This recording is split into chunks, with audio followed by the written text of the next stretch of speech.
Hello, me again. Thank you so much for joining me. I've come round the corner by my front door because it's a little bit breezy and my new microphone that I really can't wait to test hasn't arrived yet. But it's been an interesting day. I had an interview this morning with a magazine. Yeah, I was nervous, I was a bit apprehensive, but I wasn't fearful. But what if it's something that you are fearful of? What then? I remember reading many years ago a book called Feel the Fear and Do It Anyway. I think it was written by somebody called Susan Jeffers. I'm sure people will correct me there if I'm wrong. So do we always feel that we need to do that? Obviously there are instances when we do. Maybe if you're fearful of having a medical procedure, having had several surgeries and things like colonoscopies, yeah, each time I am but I tell myself at the end of it, see, you needn't have worried quite that much. But I know that if it happens again, I will be worried. But get through it, we must. And sometimes there are times when it's not an actual necessity, rather something that we want to do. I'd always wanted to abseil, and I actually had the chance to have a free lesson, and I thought, right, I'm going to do it. I'd taken my sons for a lesson for something they were doing at school, and the guy said, look, come on, have a go. So, standing at the top of this quarry, trying not to look down because I really don't cope with looking down very well, and got on my harness and everything, and this very nice young instructor was right next to me. Right, lean back, and further, and further, and further. And he said, look, I'm very sorry, but you really are going to have to let go of that little tree. I had been trying to cling on to a sapling. Bless it, I don't think it would have taken the weight of a fall of myself anyway. So I let go, and with it I let go of the fears, took a deep breath and went for it. And I couldn't wait to get back up to the top and do it again.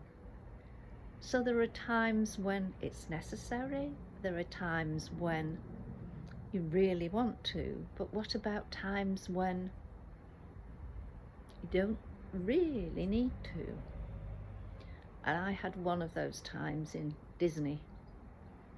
I have never ever liked the big fairground rides, the Big Dippers, anything like that. And I was there with my two granddaughters.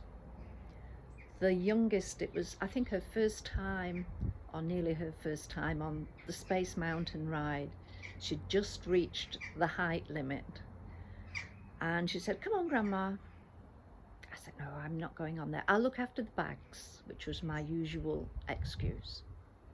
So she said, no, Grandma, you always tell me to be brave.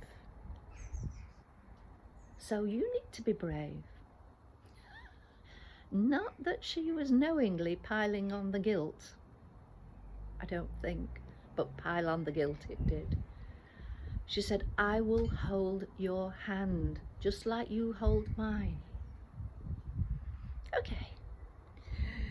So, breathing deeply with dry mouth and knocking knees, we started round the zigzags. And it wasn't helped by signs saying, you know, you've not got very far to go if you want to change your mind. And I was longing to turn around and run out of there, but no. And then the final post said, this is it, you know, you can't turn back after this. Oh no. Anyway, I got on the ride, and granddaughter did as she had promised and clung onto my hand, whilst the other hand grasped the bar, and I was wedging my legs against anything that I could wedge them against, and there wasn't an awful lot going for that. And I thought, you know, I wish I could let go of this hand and grab onto the bar, but I had to hold it, and just hold it gently. So off we went, and I hated every second.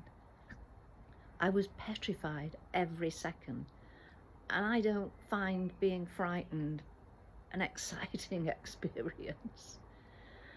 Anyway, we got round, and we got to the end.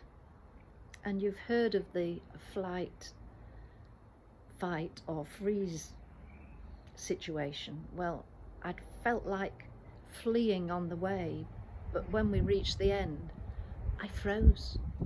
I just could not move. So I was yanked out with the words, if you don't get out now, you'll be going round again. Well, that saw me move quickly. So, yeah, choose the times to battle your fear well. I have never and will never go on another ride like that unless I am bound, gagged, probably drugged as well. I can't think of any amount of money that would tempt me on. Maybe that's a slight exaggeration, but not my scene. But my granddaughter was delighted and said, see, Grandma, I knew you could be brave. Yeah. On that note, I will say cheerio for now, and thank you so much for joining me. I'll let you know how the magazine interview turns out. Unfortunately, they don't do online versions, but I will report it. And I had to include photographs of little me all through to the here and now me. Interesting. Thank you so much for joining me. Take care. Speak to you soon. Bye.